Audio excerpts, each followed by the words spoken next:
Muy buenos días.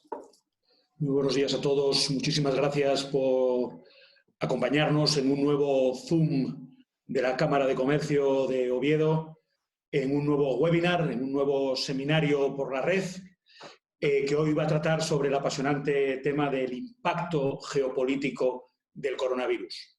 Y para ello, para tratar sobre este asunto, tenemos con nosotros a un experto en la materia. Tenemos la fortuna de contar con Federico Steinberg.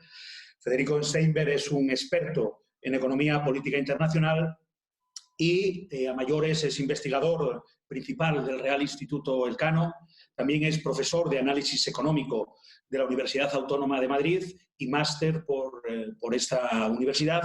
A mayores cuenta con máster por la London School of Economics, así como otro máster por la Universidad de Columbia en Estados Unidos, Nueva York.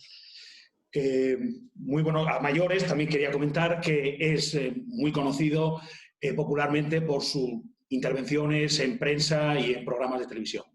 Muy buenos días, Federico, ¿cómo estás? Buenos días y gracias por la invitación. Muchas gracias a ti por acompañarnos.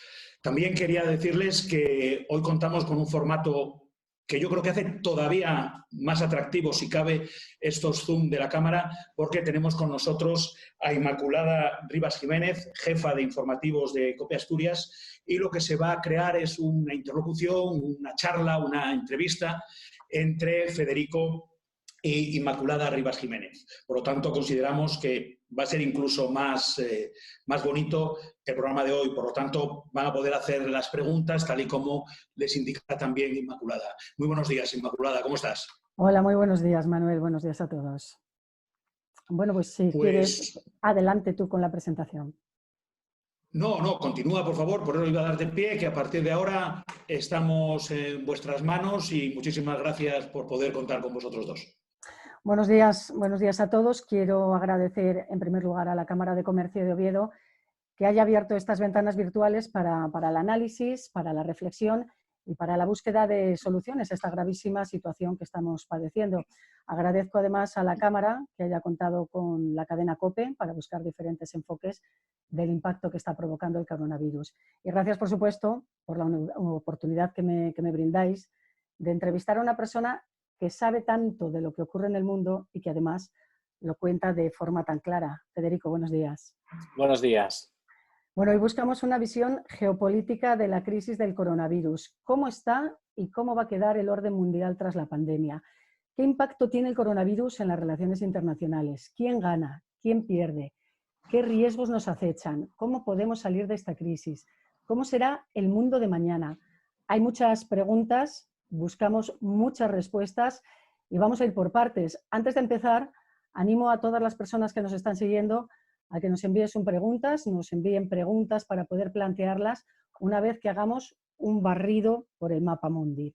Y lo primero, Federico, es saber dónde estamos situados, dónde tenemos situados a los principales actores. ¿Qué impacto ha tenido ya el coronavirus en las posiciones de China, de Estados Unidos y de Europa? Por ahí empezamos. Bueno, efectivamente, vamos a intentar ir de lo grande a lo más pequeño, sin entrar en detalles muy nacionales, sino en bloques geopolíticos, ¿no? Yo creo que ahora mismo estamos en una crisis sanitaria sin precedentes, que ya se ha traducido en una crisis económica también sin precedentes. Nadie que esté vivo recuerda una situación económica de recesión de tantísima intensidad. Y además podría ocurrir que esta crisis sanitaria que ha mutado en crisis económica terminara también mutando en crisis política y geopolítica. Esto todavía es un interrogante, lo veremos. La crisis del 2008-2009 financiera también tuvo una ramificación política que llegó unos años después, pero en todo caso, en el ambiente geopolítico, en el ámbito internacional, lo que seguramente va a ocurrir es que esta crisis va a reforzar algunas de las tendencias estructurales que venían ocurriendo en los últimos años. Yo diría que más que un punto de inflexión, supone una aceleración de tendencias, ¿no? Y esas tendencias, muy sintéticamente, serían el aislacionismo de Estados Unidos, y ahora vamos a hablar mucho más de la posición de Estados Unidos. Por otro lado, la expansión internacional de China, pero no todavía, y ahora lo comentaremos, como una potencia capaz de reemplazar a Estados Unidos, ni mucho menos, pero sí tal vez salgamos todos un poco más asiáticos de esta crisis por la manera de reaccionar, por cuáles han sido las medidas más exitosas en Corea, en Singapur, en la propia China. Y por lo tanto esa tendencia a que Asia suba y Occidente baje. En Europa hay un gran interrogante si vamos a poder salir más reforzados como Unión Europea o si nuestras trifulcas internas lo van a dificultar. Y después, un poquito más allá del power politics, digamos, de la política de grandes potencias, el driver tecnológico, el mundo estaba hacia un proceso acelerado de cambio estructural tecnológico, eso también se va a acelerar. Claramente ganadores van a ser las empresas tecnológicas, la gente que puede teletrabajar. Y por otro lado, la desigualdad, que era una tendencia muy importante que teníamos sobre la mesa y que estaba planteando algunos problemas de sostenibilidad de la globalización y del propio capitalismo, pues seguramente esto va a aumentar la desigualdad y creará, por lo tanto, nuevas tensiones. Ganadores a nivel general, ninguno. Esto es realmente desafortunado y ojalá no nos hubiera pasado. Puede que más adelante veamos algunos oportunismos que puedan avanzar. Y esto que se suele decir de que toda crisis es una oportunidad, pues yo tampoco me entusiasmaría porque realmente las pérdidas económicas de vidas humanas y de desestabilización de sistemas políticos y sociales pueden ser muy importantes y todavía seguramente no hemos visto sus impactos a largo plazo. Bueno, vamos a bajar al detalle. ¿Por qué ha renunciado Estados Unidos a llevar la voz cantante? ¿Por qué ha renunciado a su papel de líder? ¿Ha tirado la toalla por dejación o por interés, por estrategia? Porque no hay que perder de vista que estamos en un año electoral en Estados Unidos con elecciones presidenciales en noviembre. Efectivamente, esta es la primera vez desde la Segunda Guerra Mundial que Estados Unidos renuncia explícitamente a tomar el liderazgo ante una crisis internacional. Lo que solía suceder es que siempre que había un problema, pensemos en la crisis financiera del 2008, pensemos en la pandemia del ébola, que realmente no nos enteramos mucho de lo que pasó, salvo a un caso que llegó a España, pero eso se resolvió por el liderazgo de Estados Unidos y su capacidad de coordinación. Estados Unidos, históricamente, como digo, tenía tres cosas. Tenía legitimidad internacional, tenía recursos militares y económicos para poner sobre la mesa en caso de crisis y tenía una percepción por parte de todos los demás que los americanos tenían una capacidad técnica, los mejores científicos, los mejores estrategas, los mejores economistas, y esas tres cosas les daba, digamos, un impulso que los proyectaba hacia el exterior. Y además Estados Unidos le gustaba jugar ese papel de potencia hegemónica, de potencia líder, ¿no? A alguna gente por el mundo le gustaba eso y a otra no, pero el hecho es que lo hacían y lo hacían bien. Esta vez es la primera vez que Estados Unidos renuncia explícitamente, como bien has dicho, a jugar este papel de liderazgo. No está teniendo una respuesta cooperativa, no está impulsando la cooperación ni en el G20 ni en la Organización Mundial de la Salud, de la que se ha retirado, y además está importando equipamiento médico en vez de exportarlo, está culpando a los demás en vez de trazar alianzas y está teniendo una respuesta que mucho más lejos de basarse en criterios técnicos, médicos y científicos, parece ser que está basada en ocurrencias, que tienen mucho que ver con su presidente. Entonces, yo creo que aquí hay dos elementos. Por un lado hay un tema estructural, que es que Estados Unidos había decidido hace ya algunos años, de hecho yo diría que lo decidió hace 20 años, pero los atentados del 11 de septiembre obligaron a la administración Bush a salir al exterior otra vez, pero Estados Unidos ya había decidido que se iba a replegar un poco hacia adentro, que tener tanto gasto dedicado a mantener, a ser el policía del mundo, a mantener los bienes públicos globales, a pagar a los demás, a mantener gasto de ayuda al desarrollo, a gastar quien más en las organizaciones internacionales, esto ya no estaba tan claro que fuera en su interés, sobre todo en un mundo más multipolar con otros actores. Pero en la administración Obama lo que vimos es que Estados Unidos no se retiraba, sino que reclamaba un poco de ayuda de otros para liderar, ¿no? Lo que los americanos llamaban leading from behind o ser uno más del grupo, no ser el líder, ¿no? Este es un tema que yo creo que no depende tanto de la administración Trump, es más estructural y que lo vamos a continuar viendo. Ahora bien, la personalidad de Trump sí que claramente ha ayudado a este estilo y a este aislacionismo, ¿no? Y yo creo que, como comentabas antes, tenemos elecciones en noviembre, será Trump contra Biden, y en este momento existe la posibilidad de que Trump pierda las elecciones. Solíamos decir en diciembre, enero, que como la economía iba bien, era muy probable que Trump saliera reelegido. a menos que pasara algo absolutamente imprevisto. Bueno, eso ha pasado y en este momento es muy posible, aunque no podemos saberlo, que Biden ocupe la Casa Blanca a partir de enero. Si eso fuera así, yo creo que veríamos algún cambio, veríamos más cooperación, mejor diálogo transatlántico con Europa, una actitud menos confrontacional, no tanto con China, donde sí hay una rivalidad estratégica que comparten demócratas y republicanos, pero sí un poco más cooperativa, de no darle la espalda a las instituciones de cooperación, pero siempre teniendo en cuenta que los americanos, todos, demócratas y republicanos, tienen claro que el rival es China y por lo tanto no va a haber una cooperación estrecha con China. En China empezó todo, en China empezó el primer caso de coronavirus que se ha extendido por todo el mundo, ha conseguido controlar la enfermedad y China ha asumido un papel preponderante en esta crisis, aspira a convertirse en la gran potencia mundial. Pero la pregunta es si será capaz de conseguirlo, porque hay bazas a favor y bazas en contra. ¿Cuáles son? Bueno, yo creo que no va a ser capaz de conseguirlo. Como decía antes, China, hablábamos de que es una potencia en crecimiento, que lleva una dinámica espectacular en los últimos 40 años, pero que todavía no está preparada, ¿no? Los propios documentos del Partido Comunista Chino hablan de que China aspira a ser una potencia, si no hegemónica, respetada e influyente en el ámbito internacional alrededor del año 2050, o sea, dentro de 30 años, ¿no?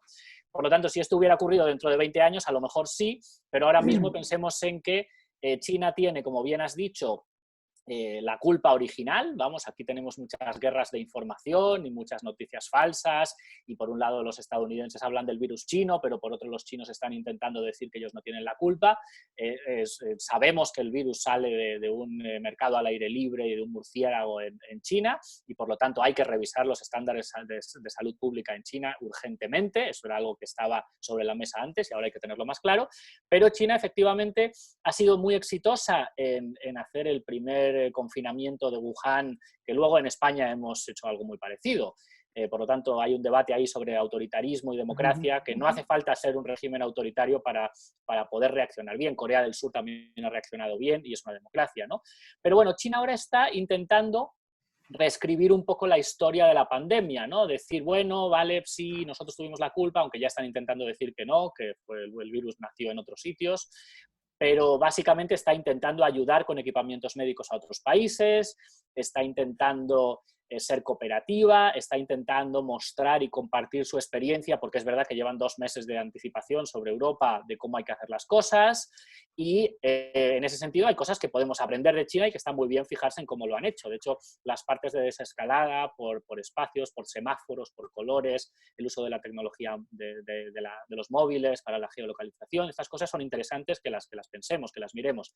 Pero claramente China tiene muchos problemas internos y pensemos que China por primera vez en el primer trimestre de 2020 ha experimentado ya un crecimiento económico negativo, ¿no? A lo mejor en el total del 2020 crecerá mucho menos de lo que venía creciendo. El Fondo Monetario Internacional dice que va a crecer el 1,2% en vez del 6,5%, es un batacazo monumental, pero es que en el primer trimestre del 2020 la economía china decreció un 13% en comparación con el mismo periodo del año anterior, y China nunca había decrecido económicamente un trimestre desde la Revolución Cultural, desde finales de los años 60.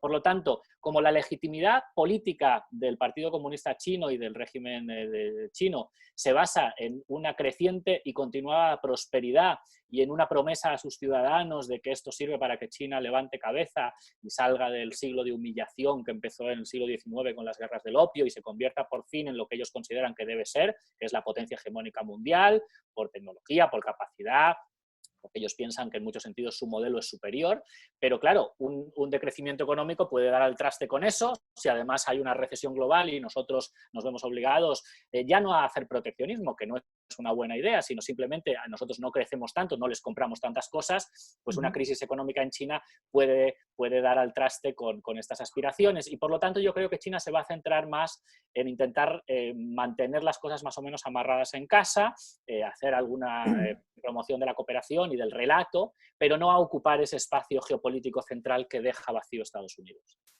Y vamos a detenernos ahora, Federico, en Europa. Esta crisis ha cogido a Europa en un momento en el que todavía no tenía su posición en el mundo, con el Brexit en marcha, con enfrentamiento o visión diferente de los países del norte y los países del sur, Alemania y Holanda por un lado, Italia y España pidiendo ayuda por otro.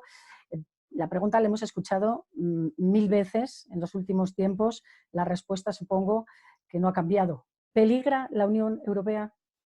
Bueno, yo creo que la Unión Europea saldrá de esta entera y el euro saldrá de esta entero, como ha salido de muchos otros antes, y además seguramente en la Unión Europea aprovecharemos, y sobre todo en la eurozona, que yo creo que es lo que más nos debe importar desde España, ¿no? El objetivo principal de la política exterior española es que se mantenga la zona euro intacta, porque si no se mantiene intacta vamos a tener mayores problemas, mucho mayores. Si no estuviéramos en el euro ya tendríamos seguramente una salida de capitales y una crisis de balanza de pagos como la que están teniendo algunos emergentes de América Latina, ¿no? Entonces, es esencial aprovechar para fortalecer. Lo que pasa es que, desgraciadamente, esta crisis nos ha pillado con el edificio de la eurozona sin completar, sin una unión bancaria completa, sin una unión fiscal, sin un instrumento presupuestario contracíclico común, sin un activo libre de riesgo común, los eurobonos.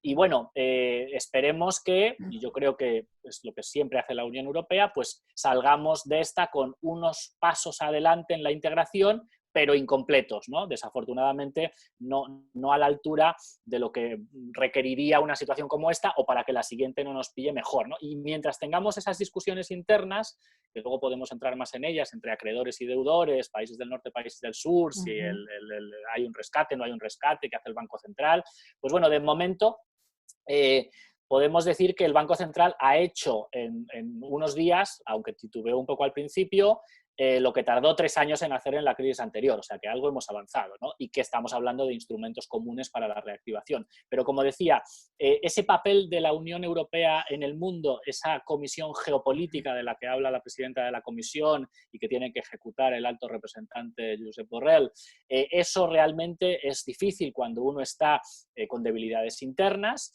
Pero por otro lado, pues la Unión es la potencia que más está promoviendo, o históricamente más ha promovido y lo sigue promoviendo, una respuesta coordinada, una refundación del multilateralismo y de la cooperación internacional, teniendo en cuenta que tanto el tema de las pandemias como el tema del cambio climático son los 2 mejores ejemplos de cosas que solo se pueden resolver a nivel global.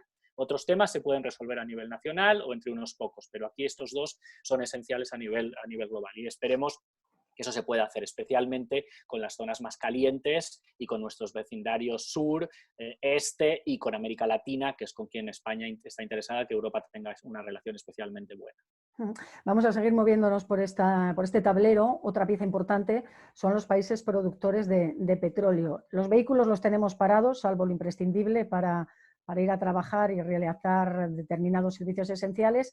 El precio de la gasolina se ha desplomado, nos puede venir bien en un momento dado, pero esto también puede generar tensiones. ¿De qué tipo? ¿Qué problemas puede generar la situación que están atravesando los países productores de petróleo? Sí, efectivamente, el precio del petróleo se ha hundido, llegó a cotizar en negativo el futuro de petróleo. Eso no quiere decir que el petróleo tuviera un precio negativo, sino que nadie quería comprometerse a comprar a futuro porque los almacenamientos estaban llenos, los almacenes estaban ya llenos, porque, como bien has dicho, la demanda de petróleo ha caído aproximadamente 1/3, porque no hay aviones en el aire y no hay coches en movimiento comparado con la situación de normalidad.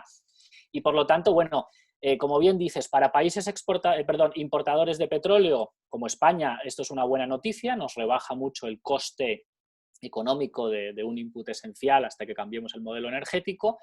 Pero, por otro lado, el riesgo está en 2 cosas. Una, que los países exportadores de petróleo y de otras materias primas, cuyo precio se mueve como el petróleo, que son muy dependientes de esos ingresos para su sostenibilidad fiscal, puedan tener impagos soberanos y crisis internas. No tanto un país como Arabia Saudí, que tiene un régimen político distinto, estoy pensando más en países de América Latina o en otros países africanos, que pueden tener, cuando se caen los ingresos petroleros, problemas políticos, económicos y sociales importantes que generen desestabilización, que termine afectando al conjunto del sistema internacional. Y por otro lado, otro tema muy específico de Estados Unidos, que es que, como sabéis, Estados Unidos se ha convertido ya en un país energéticamente autosuficiente y que empieza a exportar petróleo, porque con la tecnología del fracking ha habido enormes inversiones en hidrocarburos no convencionales, pero esas inversiones solo son rentables si el barril está por encima de $50.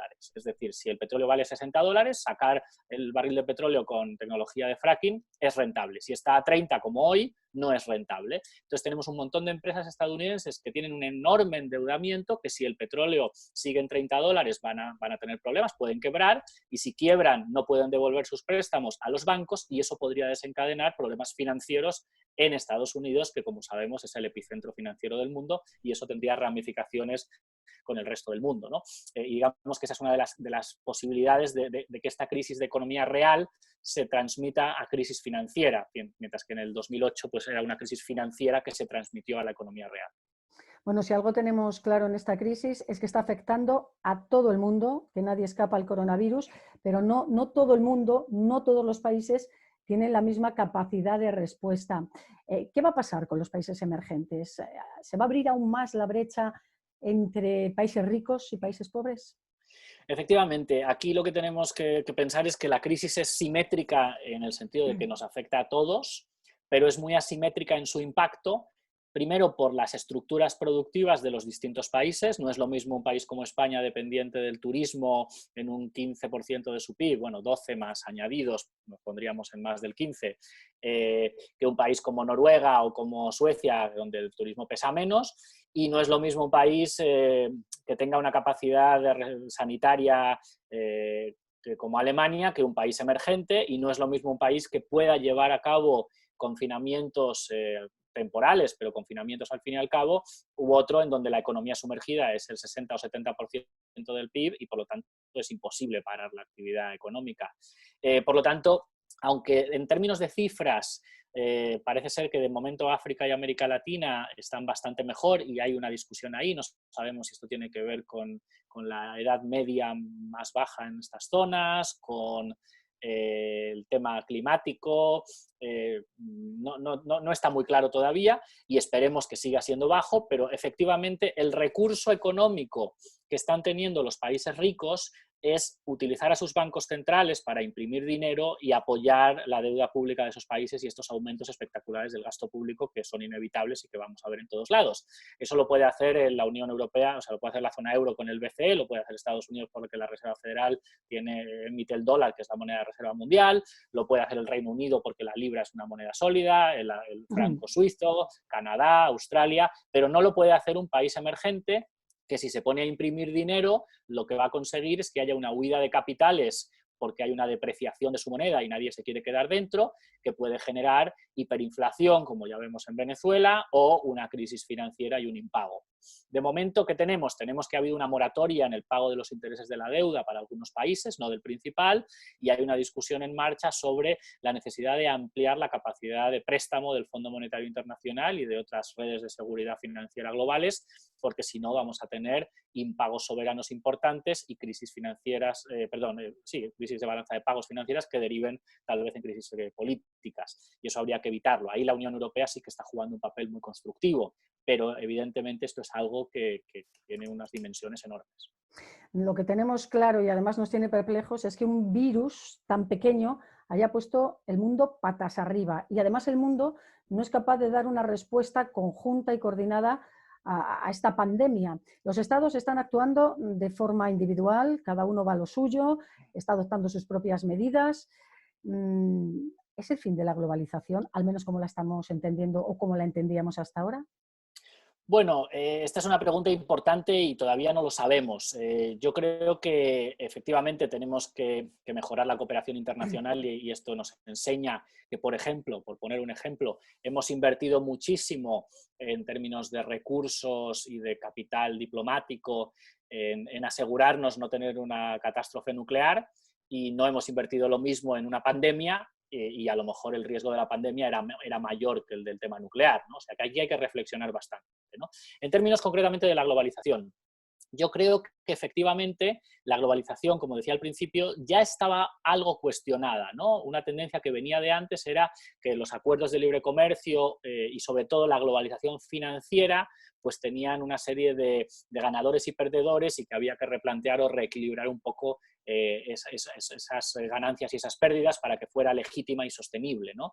Y eso ya estaba en marcha, un principio de proteccionismo, sobre todo por Estados Unidos, esa guerra comercial con China, que veremos cómo continúa, pero lo que va a ocurrir seguramente con esto es que la globalización, que venía creciendo de una manera muy fuerte desde los años 90, lo que llamamos hiperglobalización, en comercio, en finanzas, en movimiento de capitales, en movimiento de personas, en algunos aspectos clave se va a restringir. Primero, es muy posible que lo que llamamos estas cadenas de suministro globales, por las cuales, digamos, que las empresas deslocalizan algunas partes del proceso productivo en distintos países, pues haya un replanteamiento en términos de seguridad estratégica, de autonomía de suministro, en algunos sectores mucho más amplios de los que teníamos antes. Por ejemplo, en Europa no se produce ni un solo gramo de paracetamol.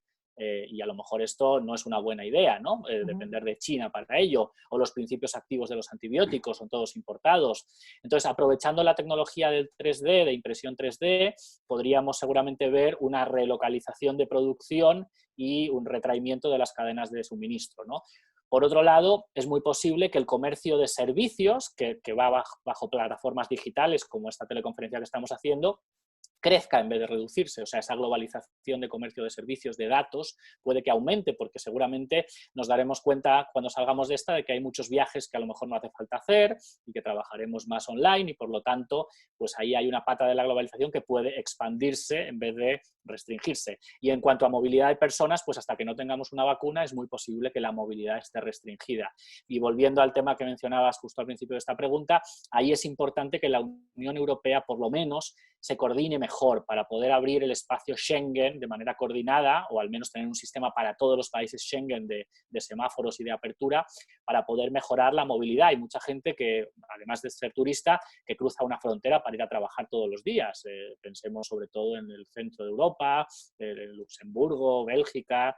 Eso es esencial que intentemos coordinadamente salir de ahí. Y ahí hay veces que la Unión Europea, que siempre nos damos, digamos, nos autoflagelamos de qué mal lo hacemos, pensemos que la coordinación entre estados en Estados Unidos ha sido igual de desastrosa que el principio de la rivalidad y coordinación entre países europeos que ya hemos superado. Así que vamos a ver. En todo caso, todavía es muy pronto para ver qué va a pasar con la globalización. Bueno, si cada uno va a lo suyo, a sus medidas económicas, sanitarias, a fabricar sus mascarillas, sus componentes para medicamentos, para la industria, al final nos vamos a hacer más pequeños. ¿Dónde va a quedar España, por ejemplo? Y ya no digamos, por ejemplo, ¿dónde queda Asturias? En todo este macroescenario donde cada uno se está cerrando y blindando a lo suyo. Bueno, desde hace ya muchos años solíamos decir que los países europeos se diferencian porque algunos son demasiado pequeños para la globalización y otros todavía no se han dado cuenta de que son demasiado pequeños para la globalización. Es decir, que la única respuesta, digamos, razonable de un país como España o de una región de un país como España, ¿no? Es mantener ser parte de un todo más grande que comparta tus valores y tus intereses, y eso es la Unión Europea.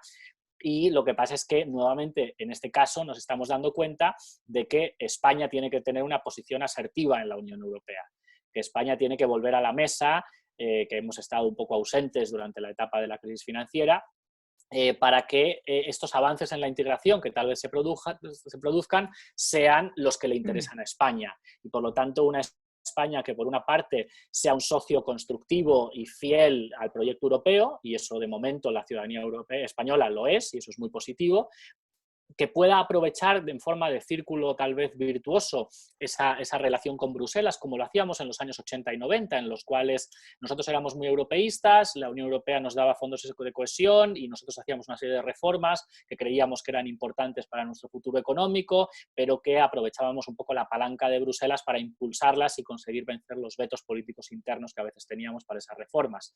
Pues a ver si podemos, con el fondo de recuperación que va a aprobar la Unión próximamente, por encima de 1,5 billones de euros, pues tener, digamos, apoyo europeo para la recuperación y un plan específico para el turismo, para el automóvil, para lo que necesitemos, industrial, y a cambio de eso, pues mantener, digamos, un compromiso con la Unión y aprovechar para hacer nuestro sistema y nuestro modelo económico y productivo más verde, más digital, más inclusivo, que es lo que sabemos que necesitamos y por dónde va el futuro. Y poder aprovechar, si se produce una política industrial europea de campeones europeos, que España juegue en esas, y ahí, digamos, la industria del norte de España, Asturias y otras regiones son importantes, ¿no?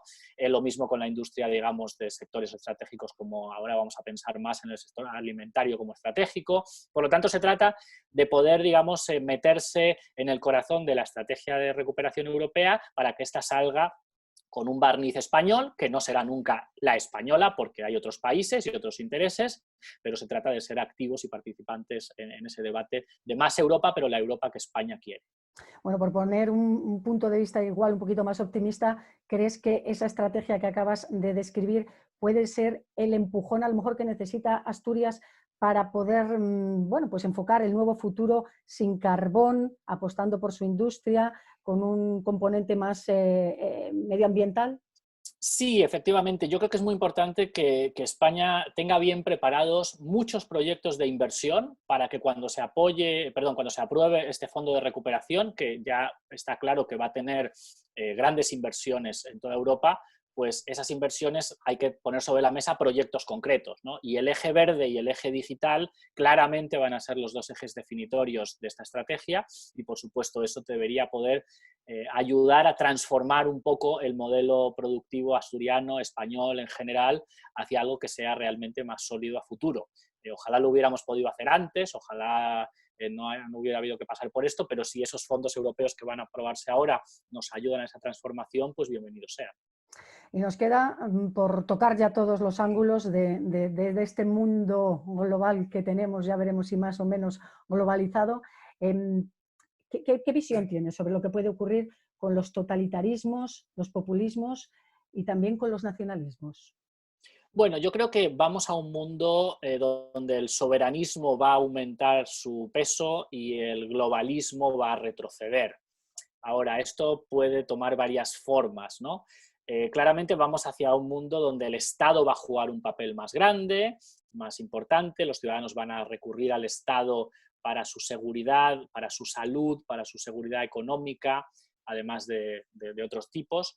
Y por lo tanto yo creo que vamos a un mundo donde, igual que después de grandes shocks, pensemos después de la Segunda Guerra Mundial, que es un gran shock, esto no es comparable, pero, porque no destruye infraestructuras, pero también es un enorme shock. Son momentos en los cuales hay mayor predisposición a aceptar mayor colaboración entre la ciudadanía, mayores pactos, y de alguna manera el Estado juega un papel decisivo ahí, y otros actores sociales también, el sector privado, los sindicatos, etcétera. Entonces, vamos a ver si se puede redefinir un gran pacto de contrato social. También es posible, lo que sabemos históricamente es que después de grandes shocks, las clases medias y altas están más dispuestas a colaborar, a pagar más impuestos, va a haber que hacer frente a esta deuda. Entonces, en ese contexto, ¿qué pasa con los populismos y con los nacionalismos? Pues vamos a ver, hay una visión, una posibilidad, y es que pongamos de nuevo en valor el papel de los expertos sanitarios, del análisis más técnico, y que, digamos, las posiciones como las de Trump sean, digamos, más desprestigiadas y pierda las elecciones, pero también existe el riesgo de que vayamos hacia un tecnoautoritarismo, ¿no? Pensemos en lo que decía antes de los asiáticos, que tienen una concepción del individuo menos liberal que Europa, y que eso les ayuda a veces a ser más ordenados y hacer, digamos, situaciones, de ponerse de acuerdo en situaciones más complejas. Y bueno, vamos a ver si no se recurre a esto. Estamos viendo que, por ejemplo, en Hungría, pues Orbán ha utilizado el estado de emergencia para quitar poderes al Parlamento. Vamos a ver en qué termina eso, ¿no? Por lo tanto, bueno, vamos a tener que verlo, pero es posible que esto pueda permitir, digamos, una recuperación del centro político, siempre y cuando no se haga, yo creo, una demagogia importante y la ciudadanía no la compre sobre que todo es culpa del otro y que por lo tanto hay que cerrarse. Y esto en el caso español, teniendo en cuenta nuestro papel dentro de la Unión Europea, yo creo que sería muy negativo. Bueno, pues antes de dar paso a las preguntas que ya van llegando, por dejar un diagnóstico. Tenemos tensiones entre Estados Unidos y China, debilidad en Europa, pero ¿hay músculo para dar una respuesta global a la pandemia del coronavirus? Bueno, la respuesta en el ámbito económico, digamos que la tenemos en el sentido de que mientras no haya inflación, y ahora mismo lo que hay es una tendencia a la deflación, porque hay un hundimiento de la demanda que es mayor que la crisis, que el shock de oferta, ya veremos el año que viene, pero de momento estamos en una situación de tendencia a la deflación. En ese momento, como no hay riesgo de inflación, ni mucho menos los bancos centrales pueden imprimir todo el dinero que sea necesario para apoyar la economía y dar una respuesta. Lo ideal además sería que eso se hiciera de manera coordinada en el G20, a través de todos los bancos centrales y de un estímulo fiscal coordinado a nivel global. Eso técnicamente es posible, el problema es que políticamente estamos viendo que es difícil. Por lo tanto, vamos a ver si podemos ir poco a poco llevándolo adelante. En Europa tenemos además, en la zona euro, la dificultad que es que el Banco Central no está tan libre como el Banco de Inglaterra o el Banco de Japón o el Banco Central de Estados Unidos para hacer esa política monetaria expansiva y necesaria, y ahí hay ciertos conflictos. Pero bueno, tendremos que ir avanzando hacia ahí. También yo creo que poco a poco vamos a ir saliendo de la niebla, vamos a tener más certeza, porque el problema que tenemos ahora es que tenemos mucha incertidumbre sobre si va a haber un segundo rebrote, sobre si la vacuna va a tardar 1 año o 1 año y medio o cuánto, y hasta que no tengamos un poco más de certeza en la parte sanitaria no podemos saber cuál es la magnitud económica de esta crisis. Bueno, pues vamos a ir con las preguntas que nos están trasladando las personas que nos escuchan hasta ahora.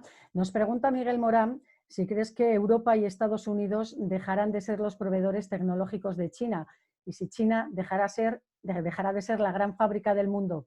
Recuerda además la conversación entre Steve Jobs y Obama, cuando Steve Jobs le dijo al expresidente de Estados Unidos que no podía fabricar el iPhone en Norteamérica. Le interesa saber qué opinión tiene sobre esa conversación y sobre la posición de China como gran fábrica del mundo y si dejará de serlo.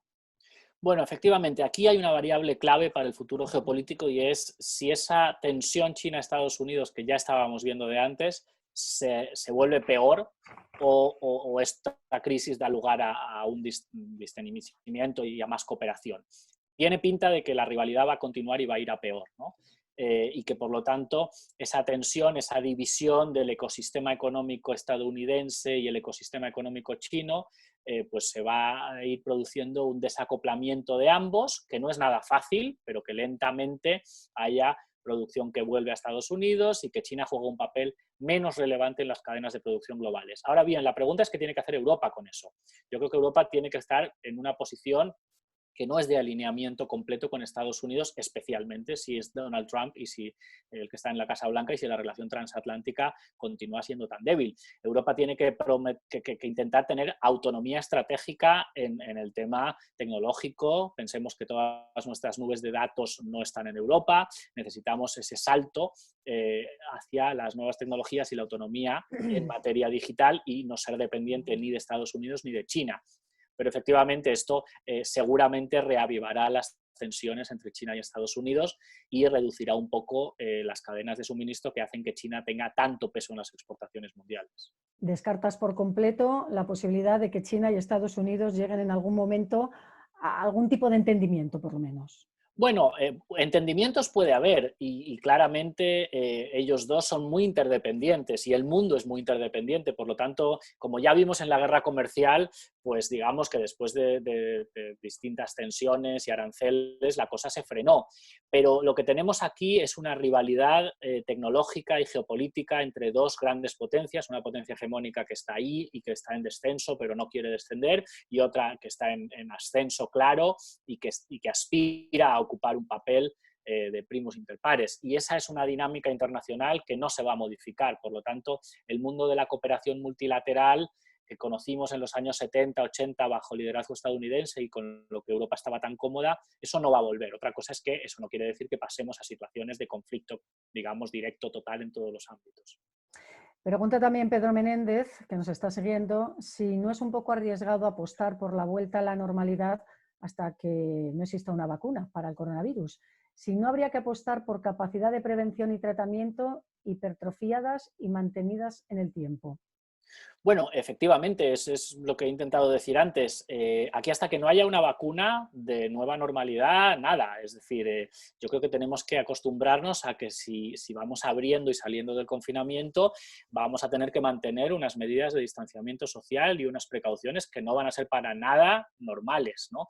Y por lo tanto, todo lo que se pueda acelerar la consecución de una vacuna, mejor. Medidas sanitarias que puedan reducir la capacidad de impacto del virus, pues todas serán bienvenidas, pero es que hasta que no tengamos una vacuna, la gente no va a estar segura y hasta que no esté segura no va a invertir y no va a consumir del mismo modo y por tanto es primordial conseguir la vacuna y entender que hasta que no la tengamos no solo encontrada, sino distribuida en toda la población mundial, no vamos a tener la capacidad de plantear cómo es la nueva normalidad. Si la vacuna nos llega y se produce una nueva ola de contagios, Federico, ¿habrá más solidaridad entre los países o serán más receptivos a buscar soluciones supranacionales o no tiene por qué cambiar el escenario que estamos viendo ahora mismo? Bueno, yo creo que es muy posible que haya un repunte, ¿no? Y no sabemos cuándo va a ser. De hecho, si miramos a la historia, la gripe del 1918 tuvo un rebrote en el 19 que fue peor que el del 18, ¿no? Entonces, esto es muy esperable que se produzca. El tema es que se mantenga limitado, que los sistemas sanitarios nacionales aguanten y que podamos controlarla y no tengamos que volver a hacer cierres y confinamientos, ¿no? Y también es verdad que hemos aprendido algo. Entonces yo creo que algunos de estos errores iniciales, como de, digamos, un mercado de mascarillas y ventiladores que parece un bazar y donde los países compiten unos con otros, también habremos aumentado mucho la capacidad de producción de estos productos. Y en ese sentido, yo creo que podemos tener más cooperación. Donde tendríamos que tener más cooperación, como digo, es en la Organización Mundial de la Salud, con fondos y financiación para la vacuna. Y ahí es donde pues, necesitamos seguramente que Estados Unidos cambie un poco de actitud. Vamos a ver qué sucede. ¿Qué te parece precisamente que mencionas ahora la OMS, el papel que está jugando la Organización Mundial de la Salud en esta crisis sanitaria? ¿Crees que ha estado a la altura de las circunstancias, que ha marcado pautas precisas y concretas para los países o han faltado precisamente esas recomendaciones para que hubiera una respuesta más al unísono en todo el planeta? Bueno, es difícil. Yo creo que tanto la OMS como los propios gobiernos nacionales, todos han cometido errores y esos errores hay que entender que en el contexto que teníamos de crisis, de falta de información, de incapacidad para saber exactamente a qué nos estábamos enfrentando, pues son hasta cierto punto comprensibles, ¿no?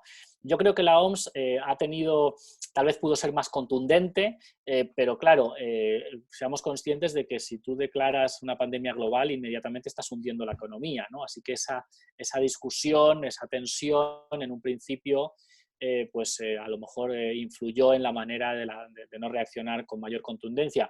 También es verdad que la OMS dice lo que dice y luego los estados hacen lo que quieren, ¿no? Tenemos aquí ese problema adicional, ¿no? de que tenemos una institución realmente débil, ¿no? A nivel supranacional en este campo, ¿no? Y por otro lado, que la OMS hace muchas cosas todo el tiempo que caen fuera del radar, pero que son muy importantes, especialmente en términos de vacunación en países en vías de desarrollo, y que yo creo que hay que reforzarla, más allá de poder hacer un análisis de qué se puede hacer mejor la próxima vez.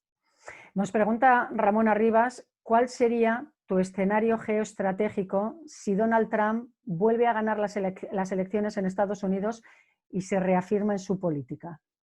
Bueno, pues ahí tendríamos posiblemente un aislamiento mayor de Estados Unidos, un abandono de las perspectivas de cooperación internacional en más ámbitos, se materializarían no solo en la OMS, sino en el bloqueo de la Organización Mundial del Comercio, una relación transatlántica ya prácticamente inexistente, que habría que ver después si se puede recuperar después de 8 años de Trump, pero eso ya habría que verlo. Y luego un aumento de la rivalidad y del enfrentamiento dialéctico y en el campo seguramente económico y tecnológico, que no militar, con China, ¿no? Seguramente iríamos a eso, pero también iríamos posiblemente a un rebrote de la pandemia cuando sea que se produce el segundo pico, también devastador en Estados Unidos, porque Trump está demostrando muy poca capacidad de gestión en lo que tiene que ver con la parte sanitaria de la pandemia, ¿no? Así que bueno, vamos a ver. Yo creo que para el mundo sería mejor que ganara Biden, pero vamos a ver qué ocurre. Bueno, nos están escuchando desde Asturias y desde muchos puntos de España, desde Salamanca, desde el balneario de Ledesma. Te pregunta Ángel Lois si el éxito de la gestión de la pandemia en Japón, con 15.000 casos y poco más de 500 fallecidos en una población de 126 millones y medio de habitantes, puede suponer que el papel del país nipón, a pesar de su terrible endeudamiento, vuelva a ser equilibrante para contrarrestar el peso de la influencia china. Japón como contrapeso de China. No, Japón, a ver, Japón lo ha hecho muy bien, también lo ha hecho muy bien Corea del Sur, tal vez mejor. Japón, de hecho, tuvo un rebrote y ha tenido que cerrar su actividad económica. Primero no tuvieron confinamiento, pero luego lo han tenido que hacer. Y el nivel de deuda de Japón, de más del 220% sobre PIB, bueno, pues es muy grande, pero como tiene una moneda sólida y hay credibilidad y además no hay inflación, pues el Banco Central puede responder. Pero no, Japón no es un país suficientemente grande como para equilibrar el peso de China en Asia. Japón tiene 100 y pico millones de habitantes, China tiene 1.400, realmente no hay capacidad. Otra cosa es cómo se jueguen las relaciones bilaterales y en qué medida, si Estados Unidos va abandonando a su suerte a Japón y a Corea del Sur, pues Japón y Corea del Sur pues tengan una relación distinta con China, porque a nadie le interesa hacerse daño, pero claramente, aunque históricamente ha habido una rivalidad importante entre China y Japón, a día de hoy, en términos de tamaño y capacidad, Japón no es quien y esta crisis no va a modificar eso estructuralmente, porque es una cuestión de tamaño, de peso de la economía y de capacidad militar. Mencionabas antes los escenarios que se abren en el mundo dependiendo de quién consiga ganar las elecciones presidenciales en Estados Unidos. Trump repetir como presidente, Biden sacar a Trump de la Casa Blanca y coger las riendas de Estados Unidos. ¿Crees que podríamos estar, en función de lo que ocurra en el mes de noviembre, ante una nueva guerra fría? Bueno, no, yo creo que la guerra, yo no sé si llamarla guerra fría, la guerra comercial y tecnológica de rivalidad entre China y Estados Unidos está aquí para quedarse independientemente de quién gobierne Estados Unidos y de quién gobierne China. Entonces, esa tensión latente, esos encontronazos en algunos terceros lugares, para que no haya un enfrentamiento directo, y esa tensión directa en la pata comercial y en la pata de divisas y en la pata tecnológica, la vamos a seguir teniendo, más allá de quien esté en la Casa Blanca. Yo creo que en Estados Unidos sí que en estos 4 años de Trump, 3 y pico, sí que ha calado esa idea de que a Estados Unidos le interesa ir a la confrontación con China antes de que China sea demasiado grande para poder hacer algo, en vez de ir a la cooperación con Europa, con Canadá, con América Latina, con Japón, para intentar negociar con China unas nuevas reglas del juego, ¿no? Y eso es algo que creo que los demócratas han asumido y por lo tanto creo que vamos a esa creciente rivalidad geoestratégica entre ambos, que como digo, se va a materializar sobre todo en tensiones puntuales, comerciales y tecnológicas. Inquieta también saber qué va a pasar en Europa, si está realmente a la altura o está sabiendo estar a la altura de las circunstancias o esa división que hay entre los países del norte y del sur, de la que ya has hablado, puede hacer un daño importante. ¿Hasta qué punto tiene sentido una Unión Europea que no es capaz de dar una respuesta coordinada a los problemas que tienen sus países y afrontar de forma conjunta una crisis mundial como la que estamos viviendo? Bueno, aquí habría que empezar diciendo que no se le puede pedir a la Unión Europea que haga cosas para las que no les hemos dado competencias. Es decir, la Unión Europea no es una unión política. Si fuéramos una unión política y el euro fuera la moneda de todos los países, tuviéramos eurobonos, la respuesta económica sería más contundente, como es en Estados Unidos, que ha metido 5,5 billones de dólares de paquete de estímulo y aquí estamos hablando de 500.000 millones y si hay suerte de 1,5 billones en el fondo de recuperación. Nada que ver. Segundo, hay que ser realistas y entender que estos son un grupo de Estados-nación que estamos juntos, ¿no? Pensemos que también hay conflictos entre comunidades autónomas entre España, dentro de España para salir del confinamiento y que también hay problemas de coordinación entre estados de Estados Unidos. O sea que tampoco exageremos en ese sentido que Europa no sabe hacer nada y es un desastre. A mí lo que me preocupa es, primero, que como hemos levantado las ayudas de Estado que pueden dar los gobiernos a las empresas, porque va a haber que nacionalizar muchísimas empresas, que los países con músculo económico como Alemania puedan inyectar mucho dinero a sus empresas y los países con menos músculo como Italia o España puedan inyectar menos y entonces empresas buenas españolas se queden atrás y empresas malas alemanas salgan hacia adelante y el campo de juego equilibrado, que es el mercado interior, desaparezca y eso ahonde en las diferencias económicas norte-sur. Eso me parece que hay que tener cuidado con ello. Y segundo, me preocupa que la ciudadanía europea perciba que Europa es un problema y no parte de la solución, cuando yo creo que lo miremos como lo miremos, es parte de la solución. Y además, tal y como estamos metidos en el euro, en el caso español, por supuesto, ¿no? Pero eso podría generar situaciones como que Europa aparezca como un problema y eso genere la elección de políticos de extrema derecha populista como Salvini en Italia, y eso abra la puerta a mayor desestabilización en Europa con amenazas de salida y cosas que realmente yo creo que serían bastante traumáticas. Dentro de eso, pues hay que pedirle a Europa que actúe mejor, que actúe más rápidamente y que mejore algunas cosas, ¿no? En la gobernanza del euro, en el sistema fiscal, en los impuestos a las tecnológicas y en otros muchos temas. Bueno, hay mucho interés por las elecciones en Estados Unidos y cómo pueden afectar a la estrategia geopolítica que se pueda dibujar a partir de ahora. Nos pregunta Pedro, si gane quien gane en Estados Unidos, ¿no cree que la única posición positiva de España es buscar colaboración máxima y no pasar por alto, bueno, pues el contrato de fragatas perdidos o que nos quedemos sin la marina de guerra y sin rota? Sí, bueno, aquí vamos, hay temas y temas, ¿no? Yo creo que el anclaje español es la Unión Europea, no es Estados Unidos. Nosotros no somos el Reino Unido, no nos hemos ido, no nos queremos ir y además vamos a ver cómo le va al Reino Unido, o sea que también cuidado ahí. Otra cosa es que los americanos tienen la base en Rota y les interesa tenerla y no la van a quitar. Otra cosa es que nosotros podamos, digamos, decir, nosotros estamos encantados de que tengan ustedes la base en Rota, pero bueno, a cambio, pues trátennos mejor cuando vayan a poner aranceles sobre productos europeos, ¿no? O el tema concreto del contrato de Navantia, que efectivamente es problemático para España, pues yo no tengo muy claro que si hubiera podido conseguir facilitando con un cambio de actitud española en relación a la administración Trump. Pensemos que el problema que tiene Trump sobre todo es que es impredecible por ecléctico y por caprichoso, ¿no? Y por lo tanto, pues yo creo que el anclaje de la política exterior española tiene que estar en Europa, intentando que Europa pueda hablar con una sola voz y con fuerza y haciendo lo posible por tener una buena relación transatlántica si es que en el lado de Estados Unidos hay alguien que esté interesado en eso, porque de momento no lo parece.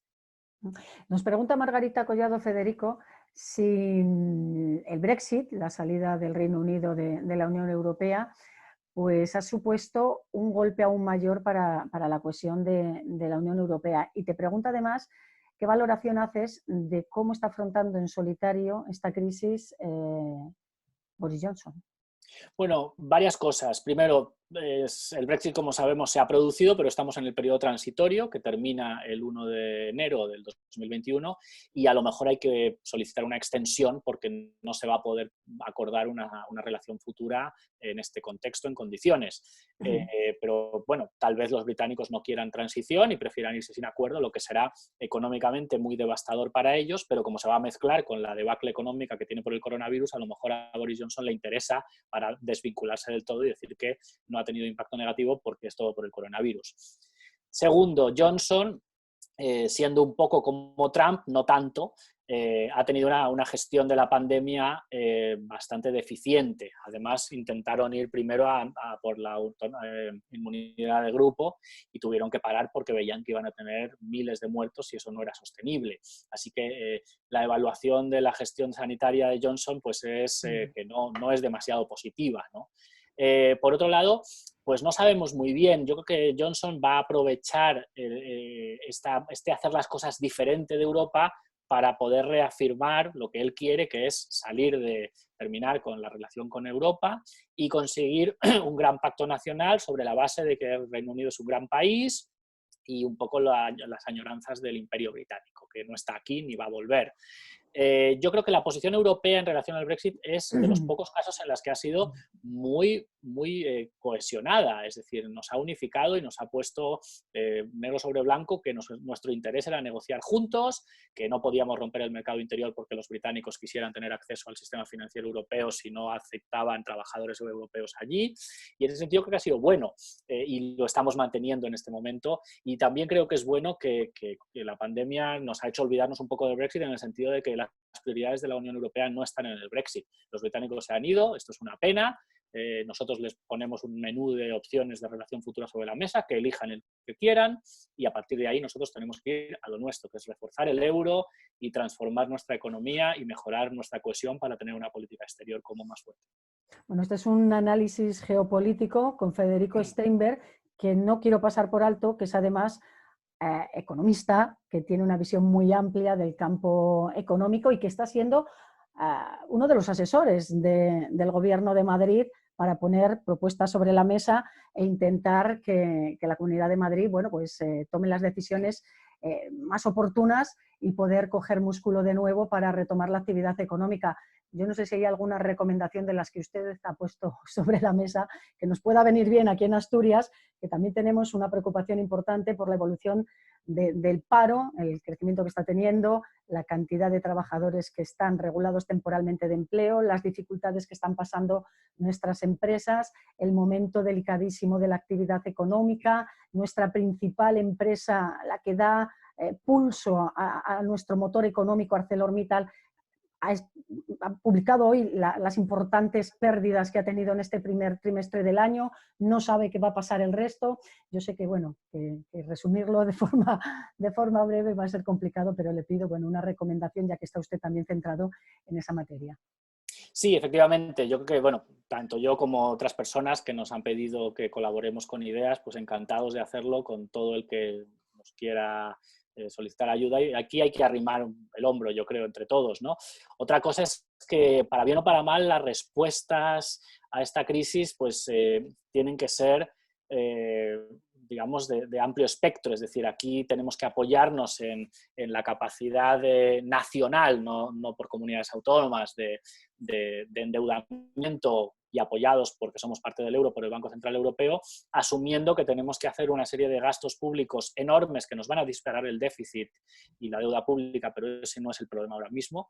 El objetivo es que mientras dure el confinamiento, el daño sobre el tejido productivo sea lo menor posible, especialmente en términos de pymes y de empleo, ¿no? Y por eso los ERTE son una solución interesante. Habría que explorar cómo se puede, por una parte, extenderlos un poquito más para que esa relación contractual se mantenga, aunque las empresas puedan ir reabriendo solo a medio gas, que es un poco lo que realmente pasó en Alemania en 2009, que ellos inventaron allí el ERTE porque dijeron, bueno, tenemos gente en el sector del automóvil, no vamos a vender coches porque no se venden, pero si despedimos a esta gente, cuando la tengan que volver a contratar, el coste es mucho mayor en términos de incertidumbres y de gestión.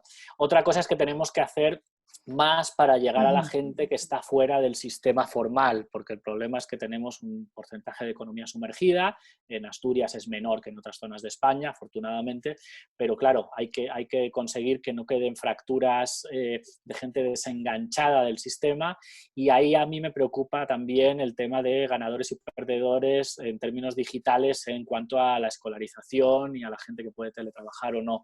Hay que hacer un esfuerzo en el tema de digitalización para que los niños no pierdan el curso, y sobre todo si tenemos que pensar que en septiembre vamos a abrir los colegios a medio gas, ¿no? Estas serían algunas de las cuestiones. Y luego compartir información y cooperar, ya que hemos dicho que en Europa es difícil entre países, pues que por lo menos dentro de España sea fácil entre comunidades autónomas, porque las comunidades autónomas son Estado igual que la Administración Central. Pues en la cooperación va a estar la clave, y hoy hemos querido despejar esas muchas incógnitas que tenemos ahora mismo a nivel geopolítico, que es otro de los aspectos en los que a lo mejor no nos habíamos detenido tanto porque estábamos tan preocupados con nuestra salud, tan preocupados con nuestra economía, que no habíamos abierto la mirada a lo que está ocurriendo en otras partes del mundo, y de lo que ocurre en el resto del mundo depende también nuestra suerte. Así que, Federico, te agradezco tus explicaciones, han sido muy interesantes. Gracias a vosotros por la invitación y hasta la próxima.